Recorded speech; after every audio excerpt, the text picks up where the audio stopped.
Assalamualaikum warahmatullahi wabarakatuh. Selamat pagi yang terhormat Bapak Ibu penguji uji kinerja. Perkenalkan, nama saya Katamso dengan nomor induk mahasiswa 23103160099. Saya merupakan mahasiswa PPG dalam jabatan tahun 2023 di LPTK Universitas Negeri Yogyakarta. Pada hari ini, Senin 4 Maret 2024, saya akan melakukan kegiatan uji kinerja praktek pembelajaran pada mapel informatika kelas 10, materi visualisasi data dengan model problem based learning di Satuan Pendidikan saya SMA Negeri 2 Purbalingga. Selamat menyaksikan.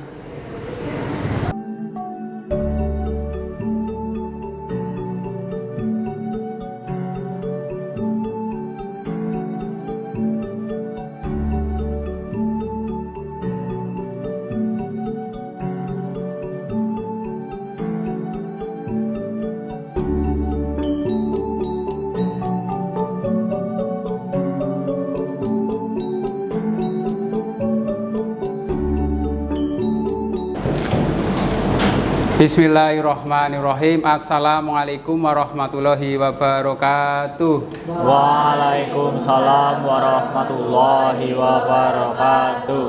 Selamat pagi semuanya. Pagi, Pak. Bagaimana kabarnya? Alhamdulillah luar biasa, tetap semangat. Iya, luar biasa. Beri tepuk tangan dulu. Sudah semangat ya. Mantap. Untuk memulai pembelajaran hari ini. Alangkah baiknya kita berdoa terlebih dahulu. Silahkan ketua kelas untuk Pak. memimpin berdoa. Siap. Duduk siap, gerak. Berdoa, mulai. Doa selesai. Beri salam.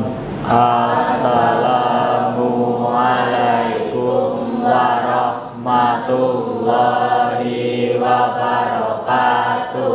Waalaikumsalam warahmatullahi wabarakatuh. Hari ini ada yang tidak masuk? Nihil? Enggak berangkat satu, Pak. Ada ya? Oke, berarti hanya Satu. Siva ya Iya, Pak. yang tidak masuk. Ya, semoga Siva yang sakit segera diberi kesembuhan ya. Amin. Diangkat penyakitnya. Untuk besok ataupun minggu depan sudah bisa masuk kembali mengikuti pelajaran bersama. Coba berdiri dulu kalian. Saya mau ngecek kerapian kalian. Silakan dirapikan dulu. Oke, sudah rapi semua ya? Terima kasih, silakan duduk.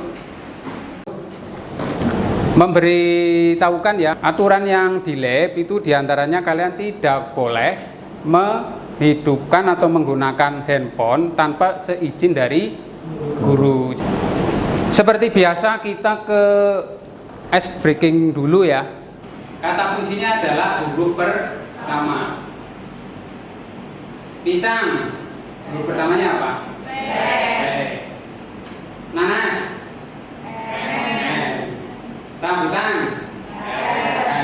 kalau mangga.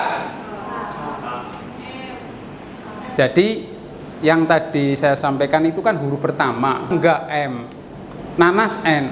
Kalau buah berarti K. Halo. Ya, huruf pertama. Bisa ya, udah fokus. Motivasi untuk kalian di pembelajaran hari ini ya, bahwa kalian jangan takut untuk melakukan kesalahan di dalam belajar. Karena apa? Apabila kalian melakukan kesalahan di dalam belajar, bisa jadi kesalahan itu merupakan batu loncatan untuk menuju kesuksesan. Minggu kemarin kita sudah membahas mengenai analisis data. Ya, di mana analisis data itu ada pengumpulan data. Masih ada yang ingat atau tidak untuk materi yang minggu kemarin? Ada nggak? Saya Pak. Ya, Dena ya. Ya, jadi di catatan saya materi minggu lalu itu salah satunya itu yang pertama pengumpulan data menggunakan beberapa cara Pak. Di antaranya itu kayak observasi, survei, wawancara, angket atau kuesioner. Iya. Betul ya yang disampaikan oleh Denaya, bahwa dalam pengumpulan data itu ada berbagai cara, diantaranya bisa observasi ataupun wawancara. Nah, hari ini nanti kita akan mempelajari mengenai visualisasi data. Kita bahas di sini apa sih yang dimaksud dengan visualisasi data, apa tujuannya, kemudian jenis-jenis dari visualisasi data. Dalam pembelajaran hari ini mengenai visualisasi data itu ada 3 tujuan ya. Kemudian ada juga capaian pembelajaran. Tujuan pembelajaran yang pertama adalah tujuan pengetahuan. Kemudian tujuan yang kedua adalah tujuan sikap. Yang pertama, di sini melalui diskusi peserta didik dapat berpikir kritis ya, saat menyampaikan pendapat serta gagasan dengan tepat. Yang kedua, melalui diskusi peserta didik dapat bergotong royong ya, setiap menyelesaikan permasalahan dan aktivitas yang dilakukan secara kelompok. Jadi di sini nanti kalian itu dapat berpikir kritis untuk mencari informasi. Selain itu juga kalian bergotong royong atau bekerja sama. Tujuan yang ketiga adalah tujuan keterampilan. Jadi nanti kalian dapat membuat ya visualisasi data. Dari kalian menganalisis data itu menggunakan aplikasi Canva. Biasanya kalian di sini kan menggunakan apa? Excel ya. Jadi udah terbiasa. Lah ini saya coba menggunakan aplikasi Canva. Setelah tujuan, berikutnya ada teknik penilaian. Nanti ada 3 aspek yang dinilai. Penilaian pengetahuan yang dinilai nanti tekniknya adalah post test ya. Bentuknya soal pilihan ganda. Setelah teknik penilaian, berikutnya adalah capaian pembelajaran. Ya, capaian pembelajaran di sini peserta didik mampu memahami aspek privasi. Ya, kemudian mengumpulkan data secara otomatis dari berbagai sumber data. Ini garis besar dari materi analisis data. Di antaranya di sini ada tipe data, pengolahan data, kemudian ada visualisasi data. Hari ini itu kita sedang ada di sini. Ya, membahas mengenai visualisasi data. Menurut kalian ada manfaatnya enggak jika kalian mempelajari tentang visualisasi data? Ada. Apa contohnya menurut kalian? Bisa memberikan informasi kepada orang lain, dan kalau kita lihat ada data itu bisa lebih gampang memahaminya. Iya. Jadi nanti manfaat kalian mempelajari visualisasi data itu betul kata Suryo. Jadi dapat membaca dari visualisasi data yang diberikan. Ini seumpama grafiknya yang paling panjang maksudnya apa? Ya, kemudian setelah kalian mengetahui dapat menginformasikan ke teman dengan benar. Ya. Oke, beri aplaus dulu untuk Suryo.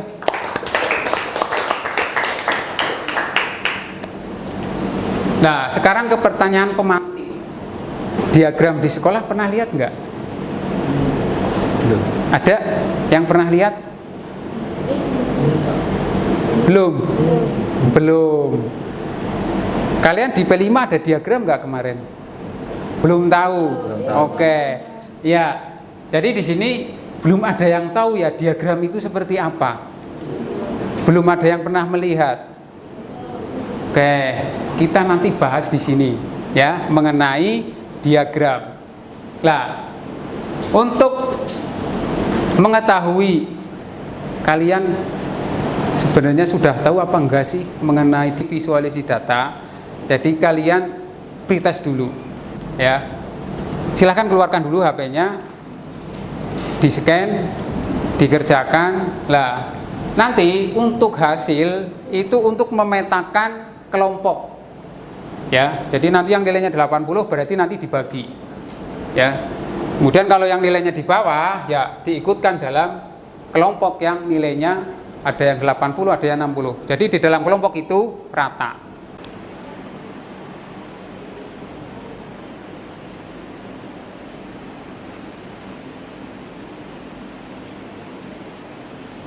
Oke, sudah semua ya.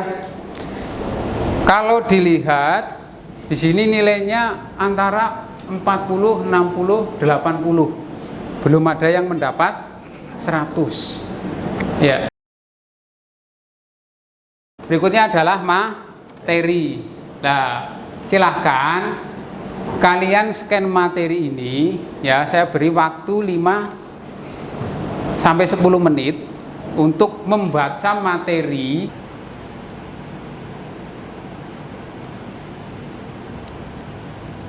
Oke, sudah ya. Apa yang kalian dapatkan? Silakan, Mas. Ya, ke depan. Nggak apa-apa ditulis. Ada lagi?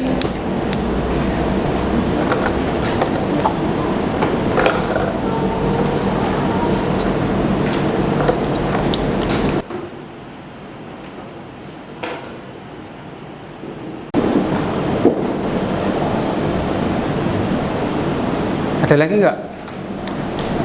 Ya, silakan.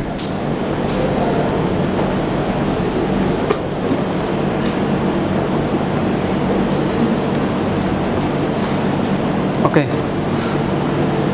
Ya, beri aplaus dulu untuk maju.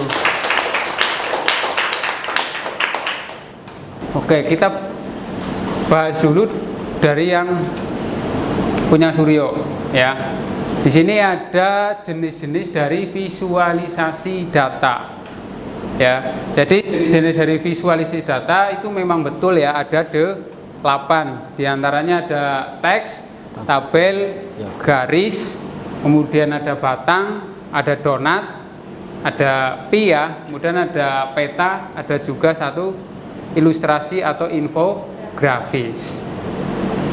Kemudian punya jawaban Surya. Di sini ada pengertian dari visualisasi data. Pengertiannya ya, menurut KKBI adalah pengungkapan suatu gagasan atau perasaan dengan menggunakan gambar, tulisan. Ya, di sini bisa menggunakan kata ataupun angka, kemudian bisa juga peta ataupun grafik.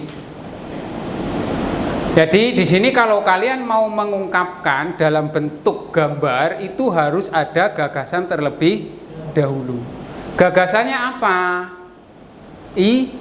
Ide kalian dulu harus ada. Ya, nanti baru di sini kalian memunculkan atau mengungkapkan ke dalam gambar. Karena apa? Gagasan kalau hanya disampaikan mungkin kurang dapat dipahami. Tetapi kalau sudah disampaikan dalam bentuk grafik ataupun dalam bentuk peta, program ataupun ilustrasi, infografis, itu orang atau pembaca cenderung lebih gampang memahami. Kemudian tujuannya ini ya, dari setelah tadi penjelasannya, tujuannya adalah mengkomunikasikan informasi secara jelas dan efisien kepada pengguna lewat grafik informasi yang dipilih seperti tabel ataupun grafik. Jadi di sini visualisasi data itu mempunyai tujuan untuk mengkomunikasikan ya, biar dapat dipahami ya dengan jelas dan efisien. Ada yang ditanyakan enggak mengenai visualisasi data? Apa yang sudah kalian baca tadi? Ada enggak? Belum? Ya. Kalau belum, perhatikan ke depan. Ini termasuk apa? Tabel ya. Antara gambar yang ini kemudian dengan gambar yang kedua, mana yang lebih gampang dibaca? Kedua. Yang kedua. Apa alasannya? Apa? Sur, gimana Sur? Karena kalau gawean kedua itu udah ada urutannya, udah ada tandanya, yang paling panjang itu yang paling banyak. Kalau gambar pertama kan hanya angka, itu susah. Iya, betul ya. Jadi apa yang disampaikan oleh Suryo betul. Kalau melihat di diagram batang ya, itu kalau yang panjang berarti yang paling banyak. Kalau kalian lihat ya bentuk tabel, ini kan kalau untuk nyari susah. Ya, harus teliti. Nah, di sini fungsi dari visualisasi datanya. Ya, si pembaca lebih gampang untuk membaca informasi. Berikutnya, setelah nanti kalian mempelajari visualisasi data, itu nanti ada masalah yang harus kalian temukan jawaban. Nanti kalian bisa berkelompok. Contohnya ini, data dalam bentuk informasi yang ada di media cetak ataupun online masih belum bisa dipahami. Ya. Nah, kemudian kalian di sini dapat menganalisis data yang ada di media cetak ataupun online. Kemudian kalian dapat memvisualisasikan menggunakan Canva dengan benar. Ada yang ditanyakan nggak mengenai materi dari visualisasi data tadi yang sekilas? Ada nggak? Belum? Kalau belum berarti sekarang mengenai LKPD. Ya. Nah, tadi kalau dilihat hasil dari pretestnya itu ada yang 80, ada yang 60, ada yang 40. Silakan kalian mengelompok sesuai dengan hasil tadi. Ya, ada yang 80, ada yang 60, tapi dipisah-pisah, jangan gabung jadi satu. Nanti kalau sudah selesai saya bagikan LKPD-nya. Silakan mengelompok. Sudah? Oke? Sudah semua ya? Ada berapa kelompok? 4. Kelompok 1, kelompok 2, kelompok 3, kelompok 4. Coba perhatikan ke depan, saya jelaskan langkah-langkahnya dulu untuk mengisi LKPD. Lembar pertama, ini cover, berarti cukup dilihat saja. Lembar kedua di sini silakan nanti isi nama kelompok, kemudian kelas berapa, kemudian anggota kelompoknya ada siapa saja. Silakan diisi. Di situ ada 4 barcode ya. Ada 4 barcode, silahkan dipilih masing-masing kelompok itu berbeda. Ya. Jadi barcode itu nanti kalian scan, di situ ada artikel itu mengenai pemilihan umum. Nah, silahkan kalian nanti jawab sesuai dengan pertanyaannya. Yang pertama, di situ topik apa yang dibahas dalam artikel yang kalian baca. Yang kedua, kalian dapat mengklasifikasi visualisasi data dari artikel. Kemudian, yang ketiga, kalian dapat menyimpulkan artikel yang sudah kalian baca. Nah, yang terakhir, kalian dapat memvisualisasikan data yang kalian dapat dari membaca artikel tersebut ke aplikasi Canva. Gimana? Ada yang ditanyakan? Perhatikan ya, sebelum kalian mengerjakan LKPD, saya mau mendemonstrasikan dulu, ya, mendemonstrasikan mengenai cara membuat diagram di Canva. Langkah pertama, ini berarti kalian login ya, login, kemudian masukkan email dan password. Setelah itu, kalian bisa memilih template terlebih dahulu. Nah, kalau sudah memilih template, berikutnya kalian memilih menu bagan di bawah ini ya. Klik bagan, kemudian pilih bagan yang akan kalian gunakan. Menurut kalian yang cocok itu mana dengan data kalian. Setelah itu nanti kalian bisa menambahkan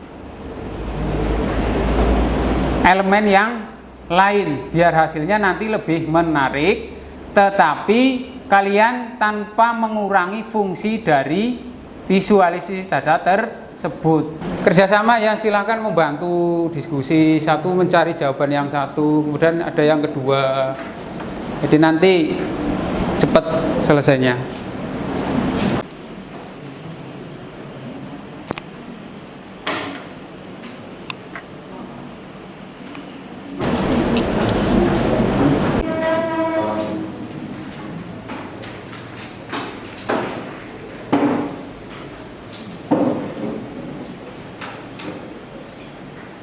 Ada yang mengalami kendala enggak?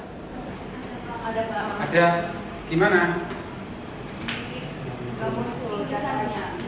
Oh, biasanya kan muncul ya berapa persen seperti itu. Ada yang bisa enggak ini kelompok ini? Belum tahu. Oh, tadi saya belum beritahu ya? Belum. Coba diklik pengaturan. Nah, ini keterangannya ditampilkan. Oh, udah muncul ya?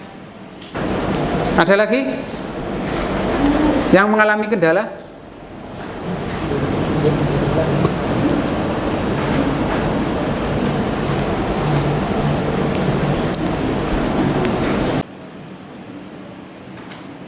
Sudah selesai apa belum?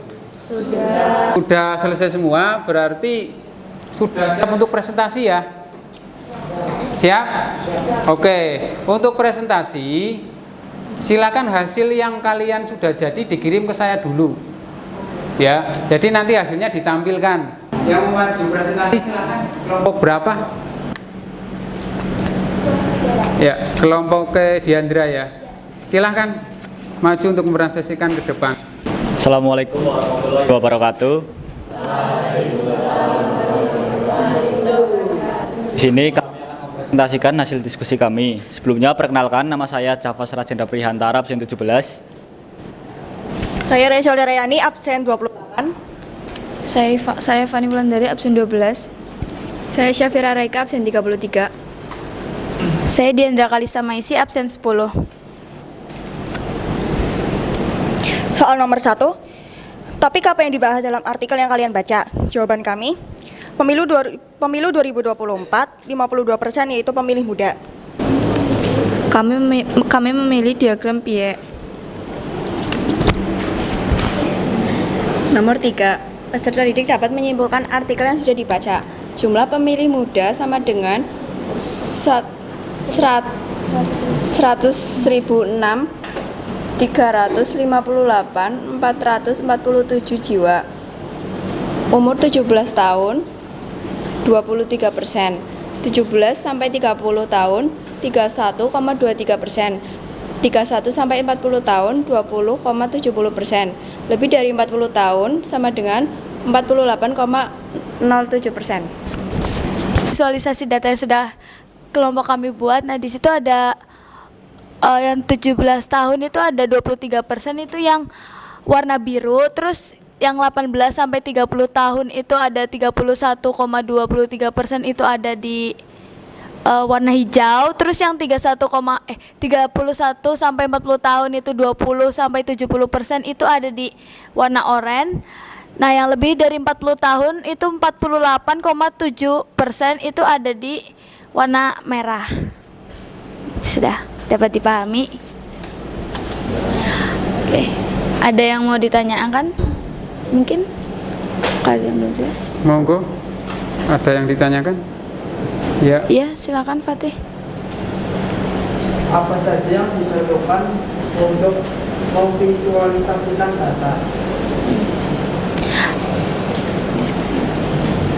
Izinkan kami berdiskusi dulu ya.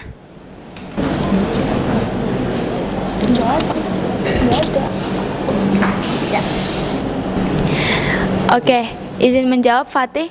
Jadi yang diperlukan untuk memvisualisasikan data itu pertama ada kumpulan data.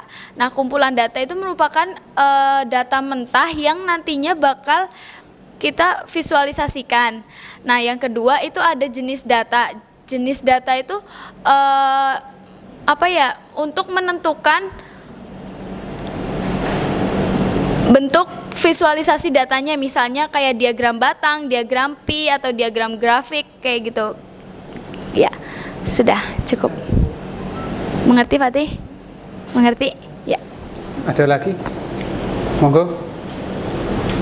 Cukup? Kalau cukup berarti ditutup dulu, di plus dulu, silakan untuk kelompok. Presentasi dari kami. Wassalamualaikum warahmatullahi wabarakatuh. Waalaikumsalam warahmatullahi wabarakatuh.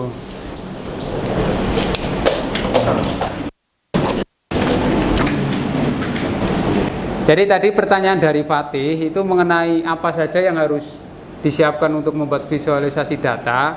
Itu diantaranya betul ya, ada data terlebih dahulu. Karena kalau kalian mau memvisualisasikan data, belum ada datanya itu tidak bisa. Nah, setelah kalian dapatkan datanya, baru kalian mau memilih mau jenis apa. Ya, apakah mau menggunakan batang, apakah donat, atau menggunakan P. Ya. Beri applause dulu untuk semuanya. Ya. Setelah selesai presentasi, coba untuk LKPD-nya dikumpulkan terlebih dahulu.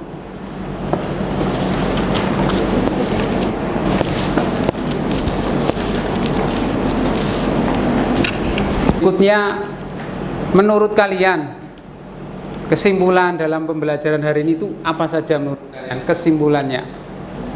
Ya, Suryo, bagaimana? Kesimpulannya adalah hari ini kita belajar tentang cara membuat visualisasi data di Canva, dan kita juga dapat memahami berbagai jenis diagram itu, Pak. Ada lagi yang mau menyampaikan kesimpulan? Ya, silakan.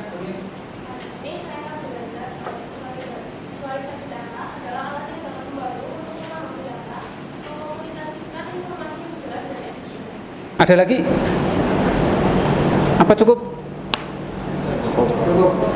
Ya, di antara yang tadi disebutkan betul ya. Jika kalian mau membuat visualisasi data berarti harus ada data terlebih dahulu.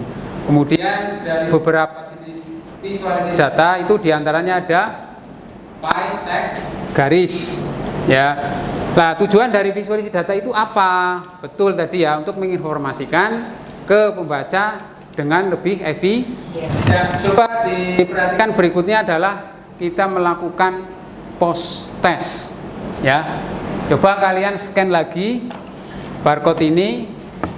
Ya, kemudian kalian kerjakan post test berikut. Kalau dilihat di hasil post test, ini yang belum tuntas atau yang mendapatkan nilai 60 itu 2. Tetapi kalau dilihat dari hasil tadi yang pretest itu sudah mengalami kenaikan.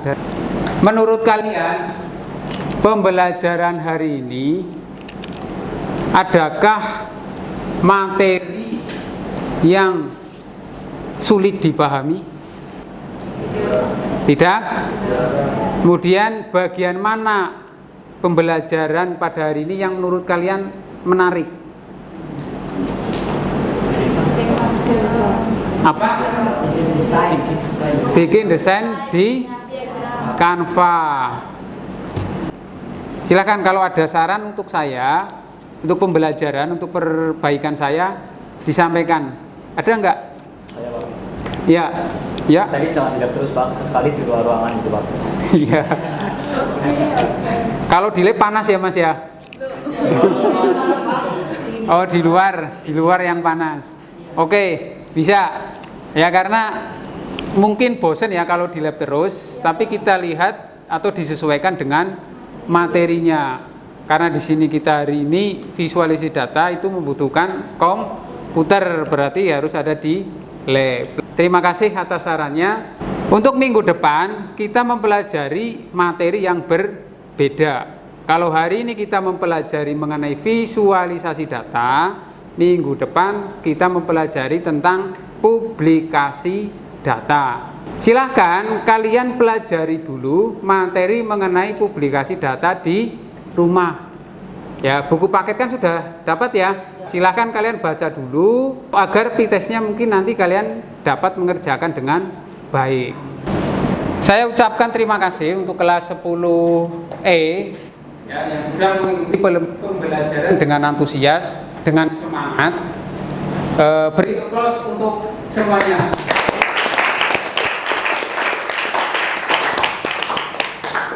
Ya, sekali lagi saya ucapkan terima kasih ya. Sebelum pembelajaran diakhiri, kita mengucapkan hamdalah bersama-sama. Alhamdulillahirabbil alamin. Terima kasih untuk pembelajaran hari ini. Saya akhiri. Billahi taufik wal hidayah. Wassalamualaikum warahmatullahi wabarakatuh. Waalaikumsalam warahmatullahi wabarakatuh. Ya, silahkan dirapikan dulu untuk kursinya, dikembalikan ke awal. Ya, sama-sama.